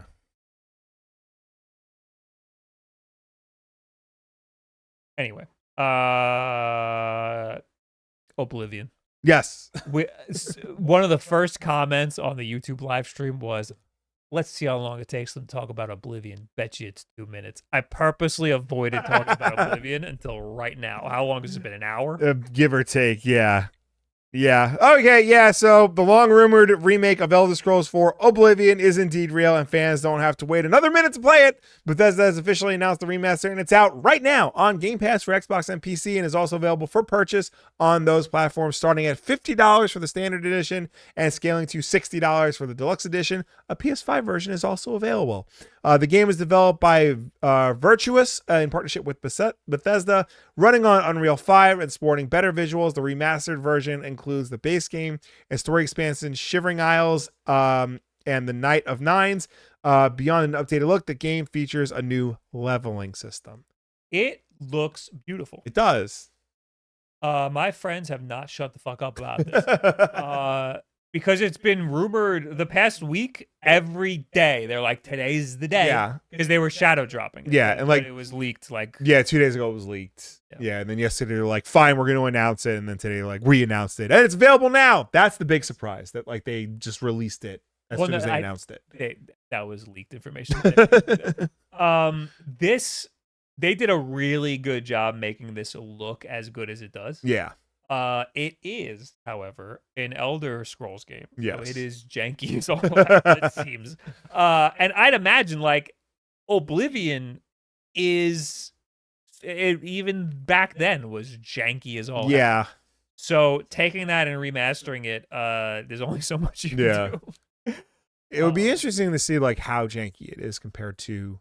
I mean, it's running on Unreal 5. It's not like they took the original engine and like upscaled it. So like, there's probably some jank in this new engine as well. Yeah, from what I've seen, it looks like it's variable. Like it's not like the whole time it's janky. Right. But like, there's some interactions where like things are weird, and that's just how it was back then. And it's still weird now. It seems to run really good though. It's Steam Deck verified. Okay. However, Jerry plugged it into his 4K TV and is like, why does it run like shit? I'm going to tell everybody this game runs like shit. And I'm like, dude, I can fucking see your performance monitors this big. Yeah. You got to lower the resolution. I do know, like, Oblivion was a big deal because when it came out on PC first, but then it was an Xbox 360 launch title. And like, that was a big deal to get like a computer RPG like on a console. Like that was a big selling point for the 360. But it's a good thing they remastered it, because like the original 360 version always looked like shit. Always. That game looked like shit on PC as well. Yeah. I played a little bit of that game, but that was like way after it came out. And then you know what? I liked Skyrim. And that's not everybody says like they like Skyrim. It's not my type of game at all, but I actually genuinely enjoyed Skyrim. And you have it on your I do, yeah. One day I do know we actually have it on Xbox. The Oblivion? Do we have Oblivion? We have, yeah. So I was gonna say we have Oblivion. We do have Oblivion. And the reason why we have Oblivion is because originally it was rated T for teen, and then they found something like salacious in it, and they had to re-rate it and make an M for mature. And you hunted down a copy of the game with the T rating still on it. And by hunted down, you mean I was working at GameStop. You were working at GameStop, and I was like, yoink. Exactly. You committed crime. You stole from. I mean, I probably paid for it. That makes a lot of sense. Yeah. So, Oblivion, yes, it was janky then. It's probably still going to be a little janky. Yeah. It looks really good though. It does. They did a good job updating the visuals. This is cool because people who loved Skyrim and need something to play between now and the next whenever Elder Scrolls 6 comes out, in 2060, they have something to play. A lot of people only played Skyrim and did not play Oblivion, and this gives them a reason to go back and play that. However, I don't think this is going to be anywhere close to as good as Skyrim was. Yeah, I don't think like what they added, like, because it doesn't look like they added much. I don't think that's going to like add up to a Skyrim level experience. I think that this is going to be really good. Yeah. But I think that it's an old game. Yeah. It doesn't matter how updated you make it. Like, looking at the footage, it's looking like Oblivion. Yeah. Like visually, you've got some cool like effects going on. Yeah. There's a cool sheen over everything. But like, when the camera like pans to a guy and it like zooms in on their face and they look all weird when they're talking, that shit still happens. The camera can still break when it does those interactions. Like, it's gonna be interesting to see people who have only played Skyrim go back and play a game like this and experience it. I'm interested to see how much people like it versus what they were expecting it to be like. Yeah. Oh god. Anyway, I'm not gonna play it. Yeah, I mean, I got no interest in that. Played about an hour today. It was incredible, but maybe that is just me. They made it using both Unreal Engine 5 and Oblivion Engine. Interesting. Both. Maybe like they built on top of the original game. A lot of times when they do remasters like this, they like import the animations into whatever. Yeah. Like they take the original game and fucking import it in some way. And you can tell by like, there's usually something like the way people move looks weird or some shit. I remember when Tony Hawk's 1 and 2 came out, like they made a big deal of like talking about like it is built on top of the handling code of the original games. I don't know what handling code means. Yeah, I don't know but like works. I think basically what it says, like the baseline code of the game and like how it works is there, and then like all the graphics and whatnot is built on top of that using Unreal. So I think that's what that means, and I think if what you're saying is true, person at Holy Lettuce, that's how this was built. So they took the baseline code of the original and then just built on top of that with Unreal. Yeah. And then Sir Griffic in the chat says they made new animations for this with the reveal video, not the trailer. Well, they don't look that good.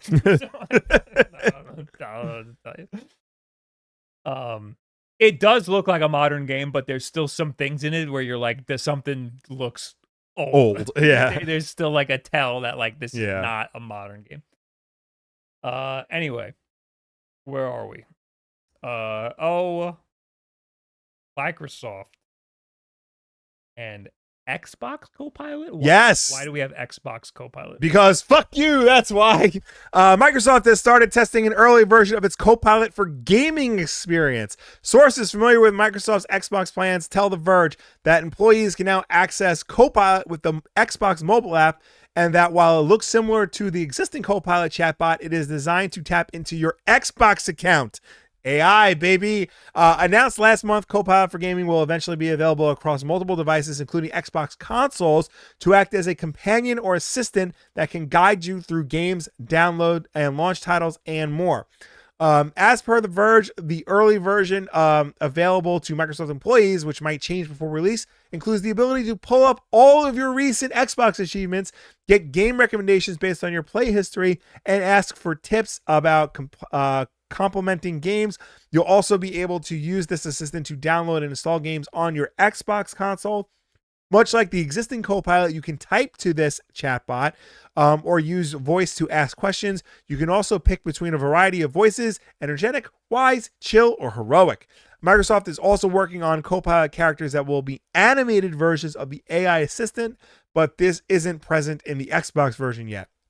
Microsoft is also working on more features for its Copilot for Gaming experience in general, with ambitions to use its Copilot Vision feature to let the AI assistant see what you are, let the AI assistant see what you see during games on a PC. This will, if Microsoft can pull it off, eventually allow Copilot to fully guide you through the games and offer tips on how to play titles like Overwatch 2 or Minecraft. I would like to try that with Indiana Jones.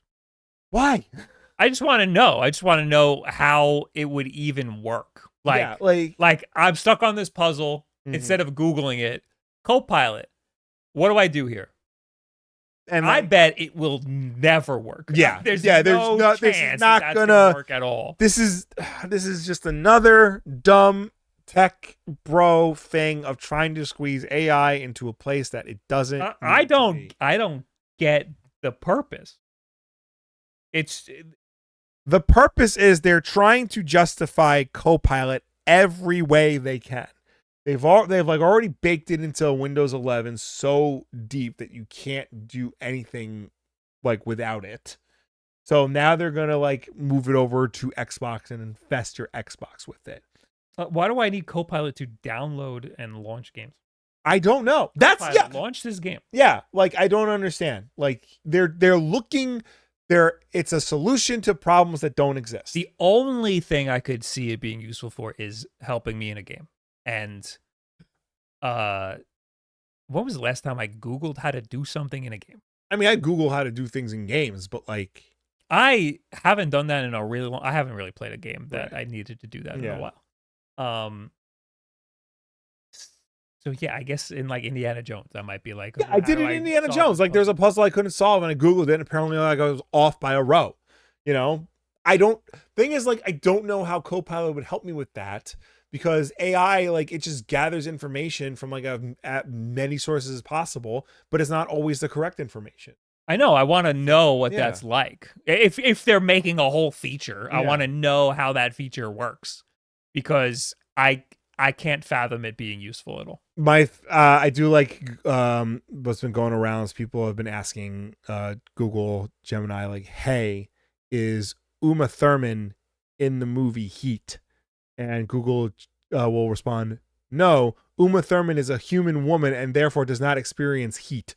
I saw that with some other male actor, and they like it scolded like the it was is so and so in heat, and they're like, no, you asshole, that's not a thing that humans can do. Yeah. I'm putting a note here that I'm gonna do a YouTube short on using Copilot to finish a game. Okay. When it's out, because it's not out yet, but it's coming. It's coming for you. This is what Linda Hamilton was warning you about in Terminator 2. You don't even understand it's coming, and none of us are going to be prepared. Does it say when? No, it's just currently being tested for...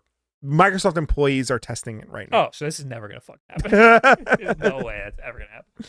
I did see, now that we're on an AI tangent, Apple is no longer saying that Apple Intelligence is coming soon because they got sued for it because it didn't come out yet. Did they get sued? Yeah. Because this is a huge blunder for Apple because they've been doing this thing where they will launch a phone and then launch features for the phone like months later, and this is the longest we've had to wait. Here's my hot take on that. Here's my theory on that. I don't think Apple wants to release like an AI component for the whole suite of products. I think their hand has been forced by Wall Street and the general vibe of technology right now because like Wall Street is demanding AI being in everything.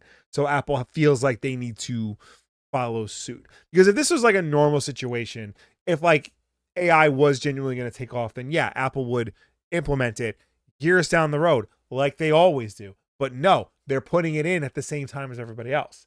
Apple should have been working on making Siri better from the very start. Right. Siri sucks. Yes. And it should have been better. And so does Alexa. Alexa is they all horrible. Suck. Yeah. And those could have been so much better years ago. Yeah. But I think that Apple sees that they need to implement AI, like you're saying, and they're trying to appease people, and they're trying to figure out how best to utilize it. And they're probably realizing that there is no way to actually use AI in a way that's genuinely helpful to their user base. Yeah. They could lie like everyone else and say that things are AI when they're really not. Mm-hmm. But yes, they are trying to implement it with Siri. Yeah. And that is, I think, a genuinely useful way to use AI. Yeah. But they're probably having a lot of issues with it. And it's not ready for prime time. Yeah. Because, like, I should be able to be in the car and be like, hey, Siri, what was the last song I listened to? Yeah. And it should just tell me. Yeah. You know, or hey, Siri, I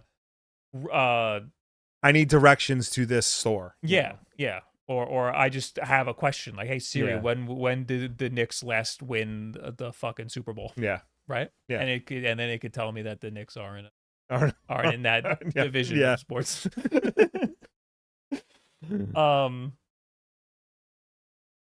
What's wrong with it? Do people prefer a full remake or is it the price? I don't know where you are in the podcast. I have absolutely no idea. Yeah. Anyway, moving on. Where are we? I'm completely off. I think next it's more Xbox news. Updates to the April update for Xbox systems. Yeah, the app. It's just the app. But it's good updates because now you can buy games on mobile. We are excited to announce that one of the most requested features from Xbox community is coming to the Xbox app. Players will be able to buy games and add-on content, join Game Pass, and redeem perks directly from the Xbox app on mobile. Be ready to play on day one by pre-ordering games like Tony Hawk's Pro Skater 3 and 4, and then set it to pre-install on Xbox consoles from the app. Buying games like Assassin's Creed Shadows and MLB The Show. Players will also be able to join Game Pass directly from the Xbox app. Ultimate members can redeem perks like the Sea of Thieves 7th serving emote directly from the app. This experience will start to roll out to beta users on iOS and Android and will be available soon for everyone on the Google Play Store on Android devices and the Apple App Store. This is good. I don't understand. It was so confusing trying to use the Xbox app, in general. Doesn't Microsoft now have to pay a percentage to Apple and Google? Probably. And they're just cool with that? I guess. I mean, at a certain point, you have to swallow your pride and just, accept that. You know, because, if I go to the PlayStation app, if I want to buy a game, I can just do it from my phone. If I want to, install a game to the PlayStation, I can just do it from my phone. Then when you're in competition with somebody and the other person offers a feature that you don't, that's a big deterrent from buying your product. I'd argue they should all boycott. They should not do it. They should, but make a huge lawsuit that spans years, right? Like Epic did. Yes, but capitalism.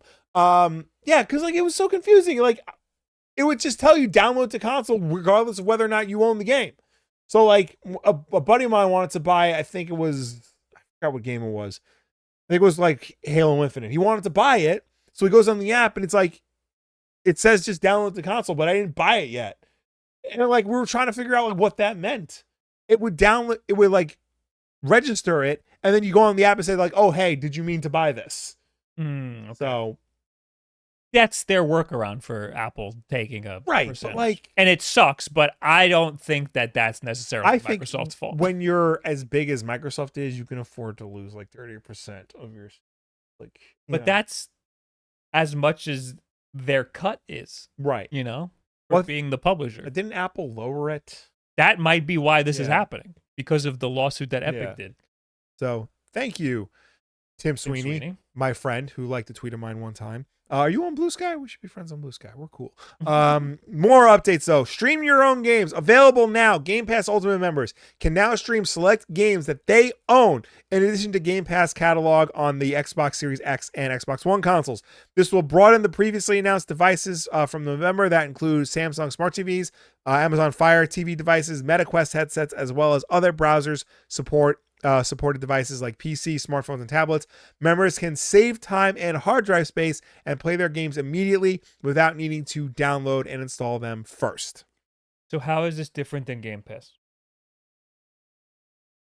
Because if a game you own is not in Game Pass, you can still stream it to your console. That just gives you a lot more options to stream games. Unfortunately, as it says in the article, it's only 100 games right now, or select games right now with 100 more to come. It's not everything. Yeah, but Paw Patrol Grand Prix is in there. Yes. And Paw Patrol World. Oh, thank God.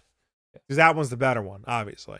So, I know that people would usually like to opt to play games locally and not stream them. Right. I have used Game Pass and cloud streaming before for trying games. If you don't want to make the hard drive space and download a whole game. Yeah. It's really nice to be able to just stream it, play it for a little bit, and then decide if you want to download it or not. Yeah. And you just get right into, you don't have to say anything else. You just get right into the game and start playing. And it's kind of awesome. Mm-hmm. So having that option is really cool for more games. That's awesome. More remote play devices. Players can now play any game installed on their console by visiting xbox.com/remote play on any device with supported web browser. While access to Xbox Remote Play will no longer be available directly from the Xbox app on mobile, players will still be able to play from their mobile devices' browsers. In addition to streaming from the web, players will soon be able to access Xbox Remote Play on more devices, including supported Samsung TVs, Fire Sticks, and MetaQuest headsets. By unifying Xbox Remote Play and the Xbox Cloud Gaming on Xbox.com, we're able to support more devices, open access to the store on the Xbox app on mobile, and make it easier for our teams to optimize the streaming experience and build new features going forward. As a bonus, starting this month, backwards compatible games from the original Xbox and Xbox 360 will be streamable via remote play across all supported devices. What the fuck? Like that's no. What is this? Oh, that. What is that? Is that supposed to be like just a generic gaming handheld? It is. It looks like an Ally X. It does, but it is like straight. Yeah, it's more squarish. Rectangular. That's it. That's the Xbox handheld confirmed right there. Yeah, that's what I'm saying. That's what it looks like. So having to do it in a browser instead of an app, I don't know how I feel about that. I feel like an app would probably work better. Yeah, it's like a more centralized location. Doing it in a browser is, I think it's necessary to have that option. Yeah. But give me an app. Yeah. So that's like a missed opportunity. That's a weird restriction thing as well, I think. They had issues with well, even like Sony, like you can't remote play from the PlayStation app. You need the remote play app specifically. Right. Yeah. But even then, that's a separate app. You know, you don't have to go to a website. I think there were weird Apple restrictions. They might have lifted them. We haven't been following that in a while, so I'm not sure. Okay. Well, they're like Microsoft is still trying to figure out where they are in this space right now. Okay. So there's your update on everything Xbox. Yeah. What is there to know about Mario Kart World from the Direct? Now, there was big news that the Mario Kart World Direct was happening last week. Yeah. The Direct happened, and no one had fucking anything to say about Mario Kart World. It seems like there was zero new information. The problem with a game like Mario Kart is that, you know, it's just a new version of like an old thing. So like, how much more like can you like say? Like, I will say it is very different than Mario Kart 8. Yes. There's a lot that's different. But like, however, people played it already, and there are hours of footage. There was already a whole Nintendo Treehouse that was hours long. There's other people who got footage of basically the whole game, the open world area and everything. So the Direct kind of just didn't have anything new to provide. So like, well, like what I was saying, like it showed off courses. Like there's gonna be new courses, and also like reimagining of old courses. Like obviously it's a Mario Kart game. We knew like something like that was gonna happen. Characters. They didn't show every character that was gonna be in the game, but like we do know that up to 24 racers are gonna be in, you know, playable. So there has to be at least that. It did show off new abilities like a charge dump. It's a really big poo. Charge jump gives racers a chance to dodge enemy attacks, reach higher places and rails that can be grinded on. Sonic Advance was the blueprint. The focus on grinding seemed interesting. Yeah. And that, like, we knew that there was grinding and stuff. Yeah. But there seemed to be more of a focus from this. Yeah. Like after this Direct, people were posting shit, Yeah. and I was like, this might be really cool now. Sonic Adventure 2 is the blueprint. You heard it here first. Yeah, it made me more interested in the game. Honestly. Also new abilities like rewind. You can rewind things and stuff. That is also weird. Yeah. They showed off the Grand Prix mode and the Knockout Tour. Those are the two main modes of Mario Kart. Knockout Tour is more of a battle royale-esque mode where you have to race from one side of Mario Kart's world map to the other. The only catch is you have to be in a certain place at each checkpoint, or you will be knocked out of the race. That's what I played. Yeah, that's what you played. And that was cool. I Yeah. liked that. But again, that's not new information. Right. They showed off more of the free roam mode. As you explore, you will discover things like P switches that will activate blue coins you'll need to collect and start missions. These missions will be challenges that will improve your skills outside of the race. So that's making me interested because that is a single player. Yes. And if the traversal of the game is interesting, then that could make it interesting because you're grinding on rails.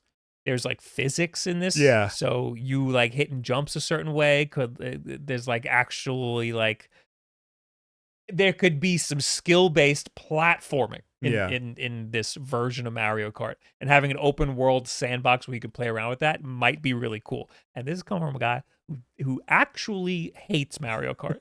I do not like Mario Kart. Yeah. But I'm interested in this version. Yeah, that does sound cool. They showed off some of like the multiplayer features. You can, roam around the world with friends.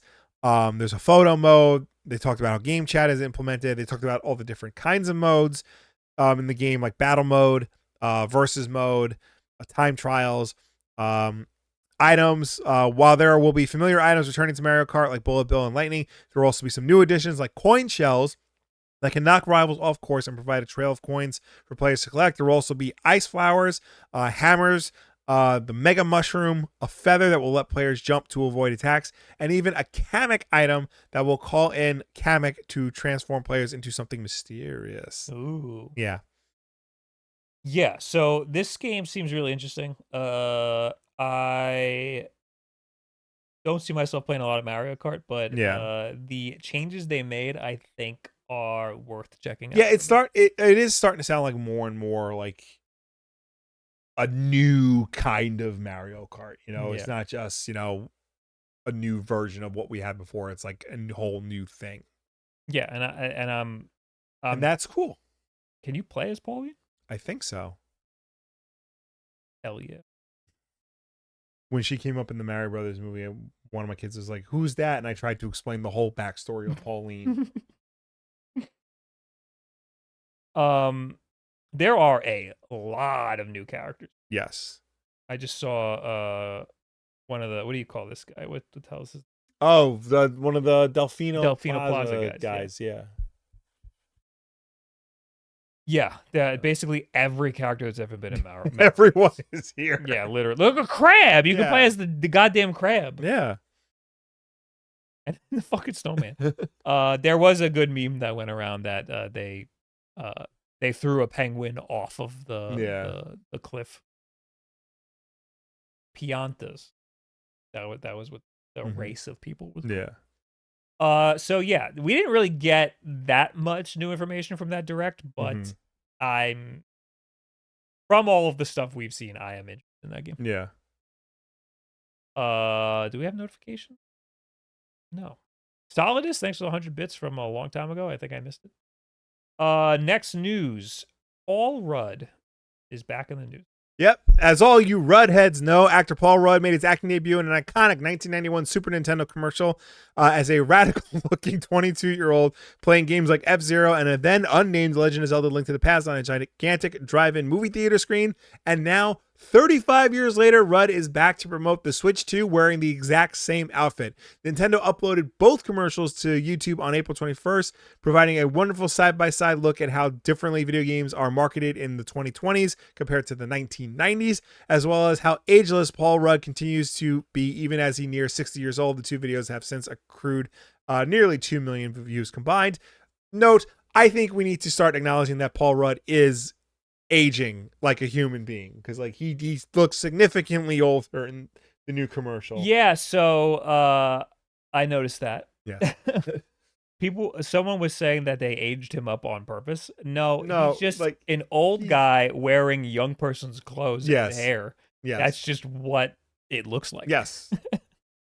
But yeah, it's but that's the joke. Yes. It's a joke that he looks ridiculous. Yes. This was cool. This was a cool commercial. They got him back to do this. They got Joe Latrulio from Brooklyn Nine-Nine to be one of his multiplayer buddies, which I think is fun. And that seems to be like his niece or something.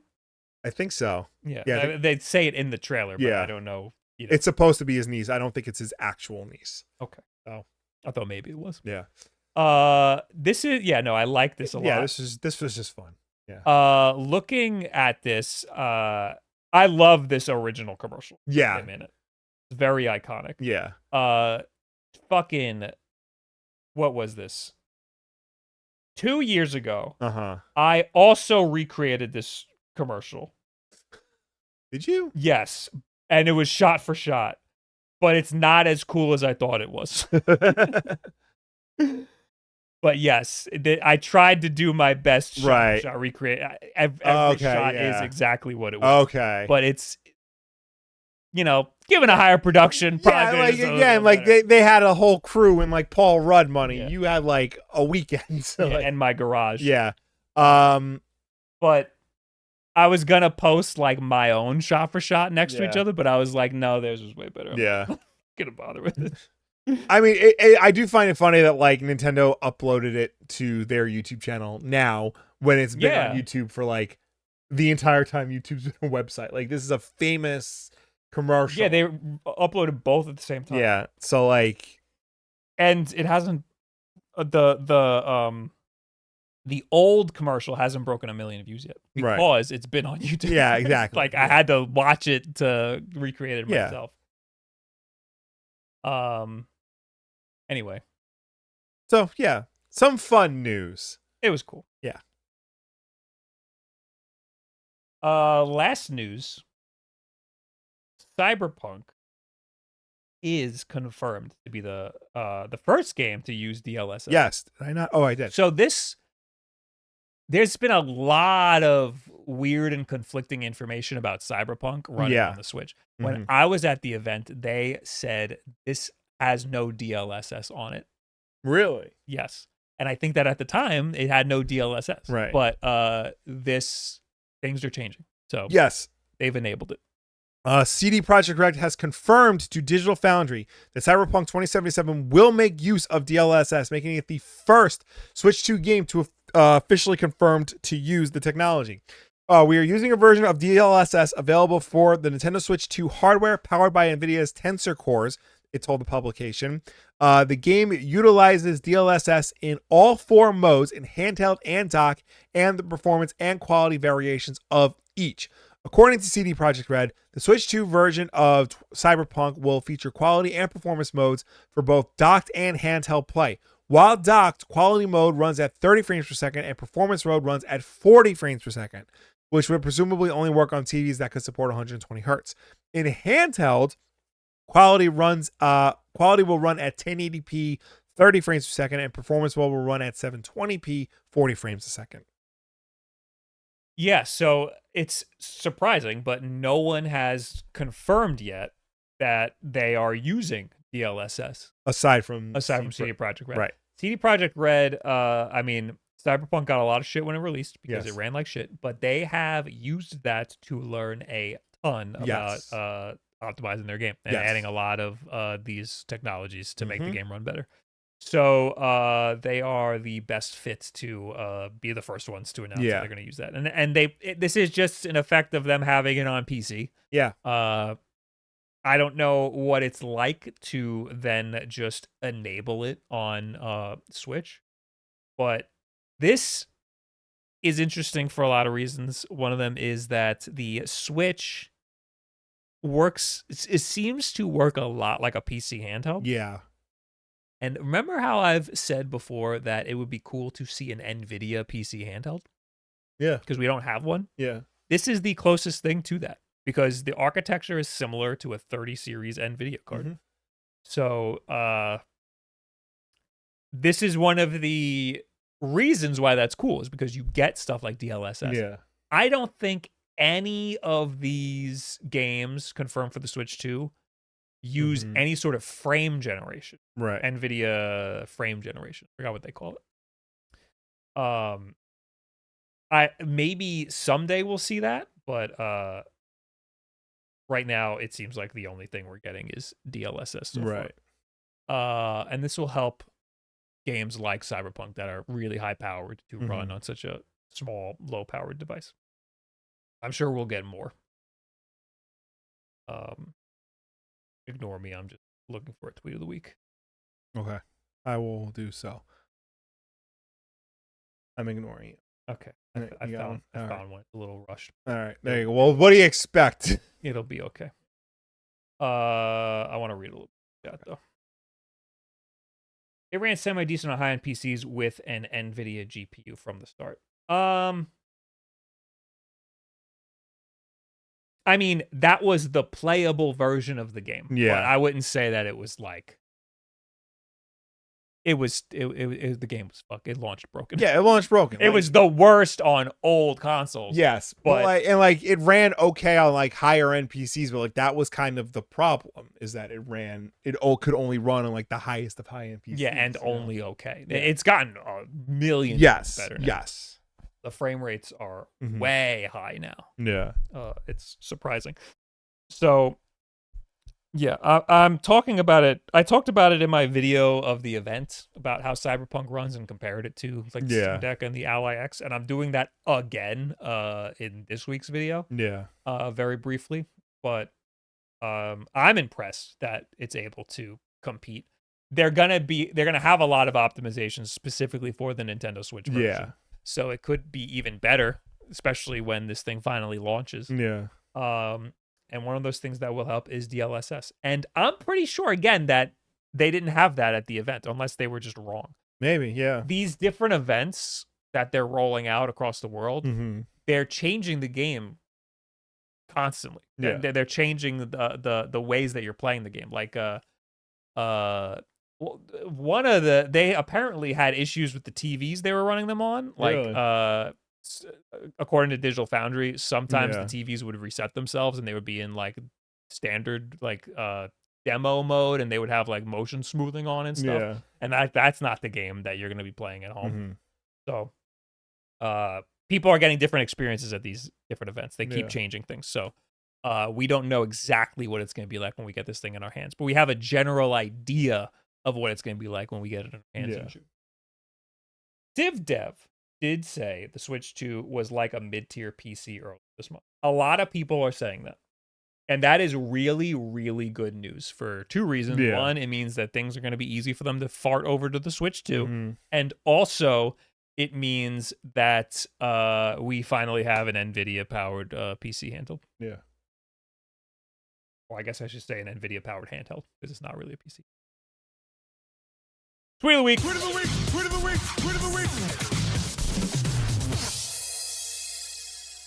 This is from, you know him, RGT85. Oh, boy. This is a Shigeru Miyamoto quote, actually. A delayed game is $90. A rushed game is $90. Suck a fart out of my ass, you broke losers. Shigeru, the Iron Kidney Miyamoto. That's what they call him. That's what they call him. That's what his friends call him. Yeah.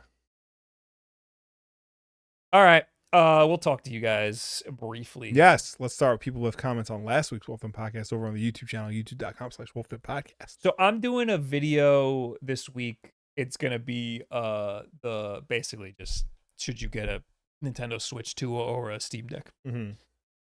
Because people are going to be searching for that. Not because I think it's a it's not something I think it's a valuable something you want to talk about. It's something you have to talk about. But if you're in the chat and you have any questions or thoughts about that, now is the time to leave them. Otherwise, we will be starting with people who have comments on left. And this week, Fred left screenshots. Odd Assembler from last week said, I will buy directly from scalpers and only for at least double the price. It's my way of giving back to the gaming community. Thank you. Yes. Thank you for your service. Yes. Goth TV says, hot take. I enjoy Game Fact more than... Oh, we didn't do a Game Fact. Do it now. Game Fact.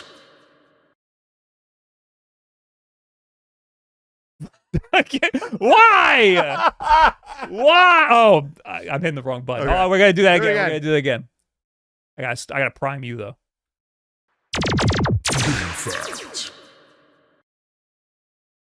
In honor of the release of Elder Scrolls Oblivion, a remake, Linda Carter, TV's Wonder Woman, has appeared in the following Elder Scrolls games: Morrowind, Elder Scrolls 3, Oblivion, Skyrim, and Elder Scrolls Online. She has also been a voice actress in Fallout 4 and Rage 2. Yes, those are all Bethesda games because she was married to Bethesda's co-founder, Robert Altman. Oh, I was going to say that's a weird coincidence to make her only work at Bethesda. Yeah, that's very strange. He was married to Robert Altman up to his time of death a couple of years ago. Yeah. Oh. There you go. There you go. And that was your Game fact. I love the game fact. Big fan of the game fact. I forgot to upload last week. I know you did. I saw that. I was like, do I have to tell him? I rushed delivered it this morning. I'm like, a lot going on. Thrive from last week says, I used to skateboard. The game Skate is better and more realistic. It's not a competition. I used to skate with a bunch of people. Some guys were sponsored by a church or local skate shops. You sponsored by a church? The rad word of the Lord. Nothing massive. I just remembered playing Skate, landing those clean tray flips. Well, yeah. Skate was awesome. Skate was good. That was after our time, though. By then, my knees didn't work anymore. Yeah. Skate was good, but you're comparing apples to oranges. Yeah, Skate tried to be a skateboard simulator. Tony Hawk tried to be an arcade skating experience. It's the difference between Madden and NFL Blitz. You know, Tony Hawk was NFL Blitz. It was a faster, quicker, more easier to access video game, whereas Skate was trying to be more of what it felt like to actually skateboard. So you weren't pulling off crazy combos. You weren't doing insane tricks. You were trying to hit the same trick over and over again, but better every time. So I think we skipped. I did. Yeah. So now I want to know. Vampest says, what Kirby game was delisted? I can't find anything about it. Now I'm not even 100% sure this was delisted. There was a free-to-play Kirby game where you ate. It was like Fall Guys, but you fucking you rolled around and ate a bunch of food, and whoever ate the most food won or something. Okay. It was a horrible, horrible game that ran like ass, and I'm pretty sure they delisted it. It wasn't Dream Buffet, was it? Maybe. Kirby's Dream Buffet is a 2022. All right, because everyone's saying Dream Buffet, because when Wikipedia it wasn't free, it was $10. Apparently. Okay. Because when Wikipedia says Kirby's Dream Buffet is a 2022 party and racing game, that means to me it's still available. I think it is, and I think it's $15 now. Oh Jesus! I think it went up in price. It says already downloaded. This probably means you have it. Mm-hmm. Then what was the? The game is still in the eShop. Can you still play it? Because my understanding is it's an online game. Yeah, I mean, it doesn't say anything about being shut down or anything. It just says it received mixed reviews. So then what? Now I want to know. I could just be wrong. There could just be no. Wouldn't be the first time. Yeah.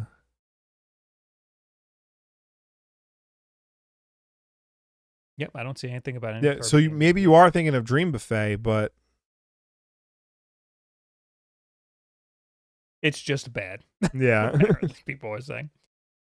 Yeah, I don't see anything. Okay. I'm just wrong. All right. Choji Maroji says, where are the games? DK looks unfinished. Where is the jungle? And what does DK have to do with mining? The basketball game is a neat idea, but looks terrible. Metroid is on the OG. It is the first year of a brand new console. Fucking relax. Mario Kart. You left out Mario Kart. That's the game. Yeah, there is that is going to be the game. DK is a big game, and it looks good. It looks frame rate's a little jittery. Yeah, but I think it will be a very good game. The basketball game I can give two shits about. I think people have mythologized the idea of a system's launch lineup as being the most important thing about a system when it comes out. It never has been. No, I can. Sometimes there will be great games that come out at a system's launch, like Breath of the Wild is a good example. Mario 64 is a good example.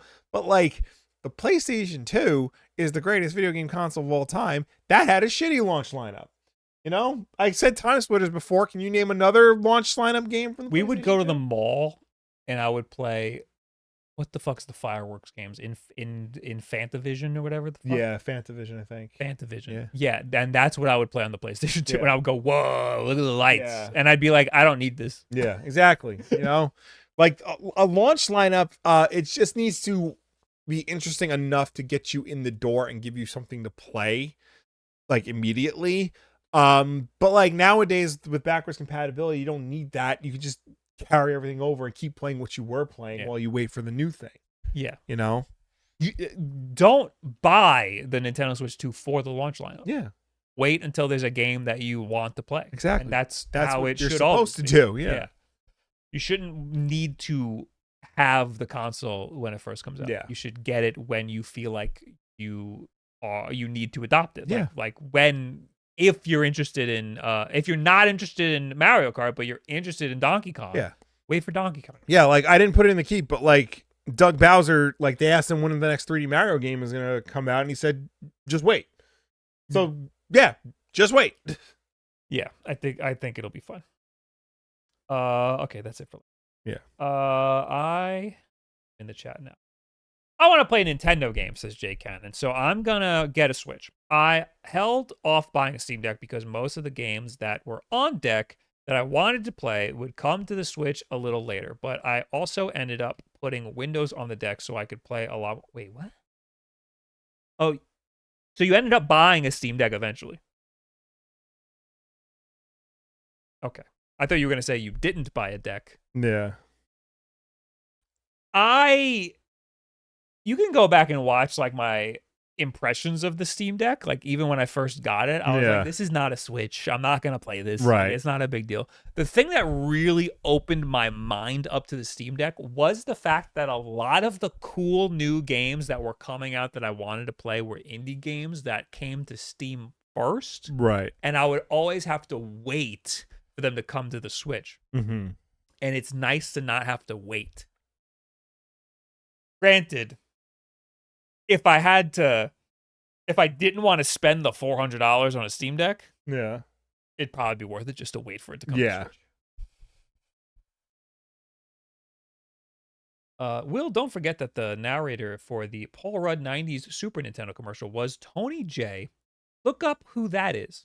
I know who Tony J is. Don't act like I don't know who cartoon voice actors are. I don't know who that is. He Kingpin in the Spider-Man cartoon. Oh, okay. No. Wait, no. There's a guy who sounds like Tony J. Oh, so you're just wrong. You could be wrong too. Yeah. No, I'm never wrong.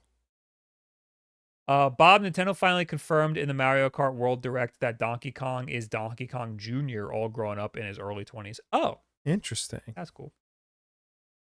Also, they confirmed they confirmed some technical specs about Mario Kart.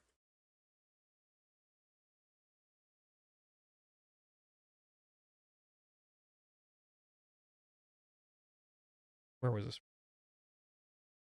This is from Tony J was Magneto in X-Men Legends. That's what I'm confusing it with. This was updated on the 16th, the last Wednesday. Offer 120 frames per second mode. In TV mode, the game can display up to 140p. 1440p and 60 frames per second. This is from Nintendo. So Nintendo is saying that it gets up to 1440p, so it's not even 4K. In handheld or tabletop mode, the game runs at 1080p and 60 frames per second. So they never mentioned 120 frames per second mode, but then they gave a confirmation update and said that there will be 120 frames per second mode, but they're not saying what resolution that is. It's probably not 1080p. So what we were playing, it looked really smooth, but it might have just been 60 frames. It might have just been a really good 60 frames. Yeah. I used to think Bob saying getting his games on the Switch was such a cold take. What? Now I use the deck almost every night before bed and check verified status before buying. It really does make a difference, to be honest. Bob says saying getting his games on the Switch was such a cold take. Why would that be a cold take? Yeah, I don't get the comparison. Yeah. Now I use the deck almost every night before bed and check verified status before buying. I don't get the comparison.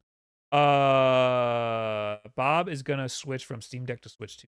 No, that's not true. No. I mentioned in my video this week. Yeah, because I was wrong about the Steam Deck completely. Yeah. But I love Nintendo games, and I want to. I love the idea of the Switch 2, and that hardware it's like an Apple product. It like feels really nice compared to all of these big clunky handhelds. Yes.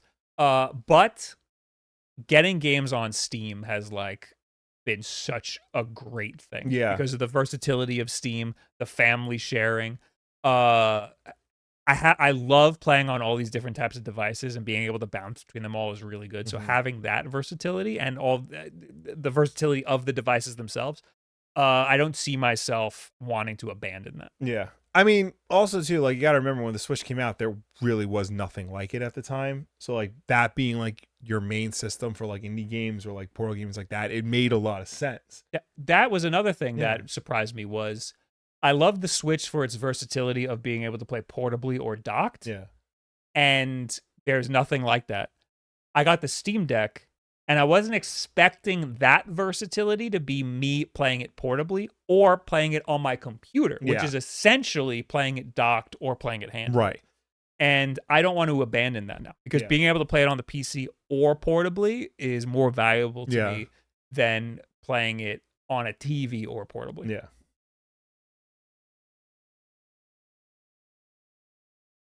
I'll be buying all my third-party and indie games on Steam, way cheaper on sales. Yeah, that's another thing. I should probably include that things are cheaper on Steam eventually, anyway. But again, like, the video game market for a Switch is very different from Steam Deck or a PC handheld market, as we've established many podcasts. K-Jack says Best Buy is also doing midnight launch on Switch 2, and pre-orders are midnight tomorrow online. Thank you very much. I remember hearing that. I remember hearing that Best Buy would do pre-orders. Yeah. Because I was thinking about the one that I want to go to. Or you're physically going to go to Best Buy? Yeah, I got a midnight launch. They're doing a midnight launch. For the pre-orders? No.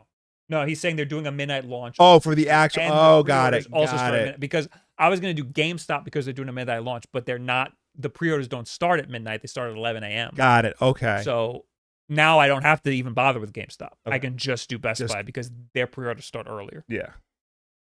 Okay. GameStop is the only retailer doing in-person pre-orders. Oh, well, I don't want to go anywhere to pre-order. I'd rather do it at the comfort of my own home. You think Nintendo will go after Steam PC players with the mouse thing? I don't think Nintendo intends to do that. I think it's just like a little silly gimmick. Yeah. Because they need a little silly gimmick for their console.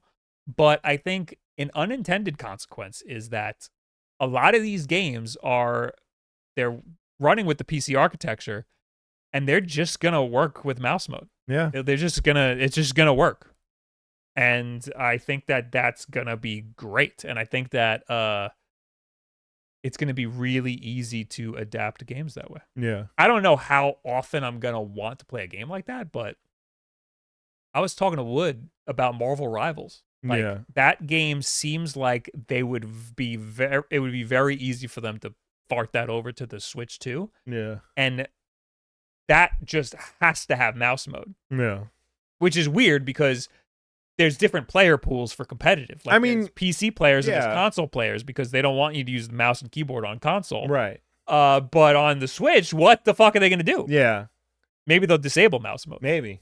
But Fortnite, they probably won't. Yeah. Fortnite, they don't give a shit. Well, I mean, we'll have to see what they do. I think that's really cool. I would love to be able to play a game like Fortnite or like Marvel Rivals with the fucking mouse mode. That sounds crazy. I'm envisioning like a 3D printed like mouse like grip for the Joy-Con. Best Buy holds your cart for you for 10 minutes, so you can check out. Okay. Well, I'm anticipating there to be a lot of issues tomorrow night for the pre-orders. Maybe it's going to be a shit show. You should. That would be good content. Anyway. Is there any indication whether a Switch first-party controller like my Gully Kit will work on the Switch 2 if I never plan to hit the C button anyway? It seems like it will work. Yeah. Nintendo had a list of things that will work. Mhm. They didn't explicitly say that like your Gully Kit controller will work with everything, but I would put a lot of money on it working for everything that you probably want to. Well, it said that Switch 1 Pro controller will work on the Switch 2. So I'd imagine like, third-party accessories will be similar. There's a world where they don't allow third-party accessories to work. Yeah. But I think that chances are slim that they would do that. Mm-hmm. My plan is to try Best Buy tomorrow night online. If that doesn't work, then I'll try GameStop in the morning. Yeah, I could do that.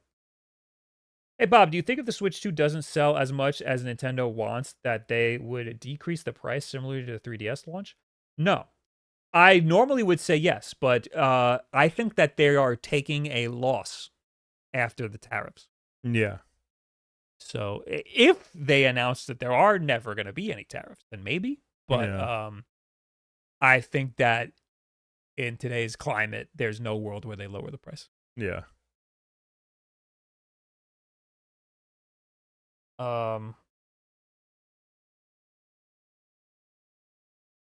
In mouse mode, did you notice in Prime 4 how the primary shoot button is the trigger? That's the equivalent of a right click being the shoot button. The bumper was for missiles. Honestly, someone asked me this. I think it might have been you. And I never noticed. I was playing the game and I didn't think about it once. Yeah. So I don't really have an answer. And that's been fucking me up in Marvel Rivals because if I play on a PC, primary fire is left click. This is the left mouse button. That's how it is. And everything. Yeah. If you're playing on a controller, primary fire is right trigger. That is backwards. Yeah. So I just can't play with a controller. My brain doesn't adapt it well enough. Like on like Call of Duty, I feel like you can swap and it's fine. But for whatever reason, this game, it's because the primary fire and secondary fire on all of the characters are all wildly different. Yeah. So it's a lot of muscle memory. Yeah. And it fucks up all the muscle memory. Can you remap controls? You talked about it in Marvel Rivals, yeah. But I don't want to do that. It's not. I feel like it's not going to help. Yeah. I just have to get used to playing with a controller. With Metroid, probably.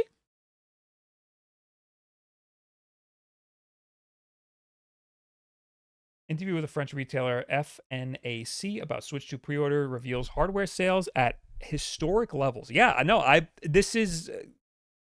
I mean, when was the last big gaming hardware release? It was the PlayStation 5. Yeah. And that was a long time ago. Yeah. So 2020. Of course, it's going to be historic levels of hardware sales. Yeah. The next one would be Steam Deck 2 in major retailers. Yeah. I was in Target the other day and they had, I don't know why, it was in the content creator kiosk. It was. They have that? Yeah, but it's like all the PC handheld. It's like the ROG Ally. It's the Lenovo Legion Go. Those were all sold out. The only thing they had in stock was the MSI Claw. Of course. Yeah. Did you see did we talk about it? Kanye West said that he uses an Ally X when he did the interview where he was wearing the fucking Ku Klux Klan outfit. Yeah. And he had an Ally X in his hand and he was like, I make all my beats on this Ally X. And all these people were making articles. Kanye West makes all of his beats on. I did not see that.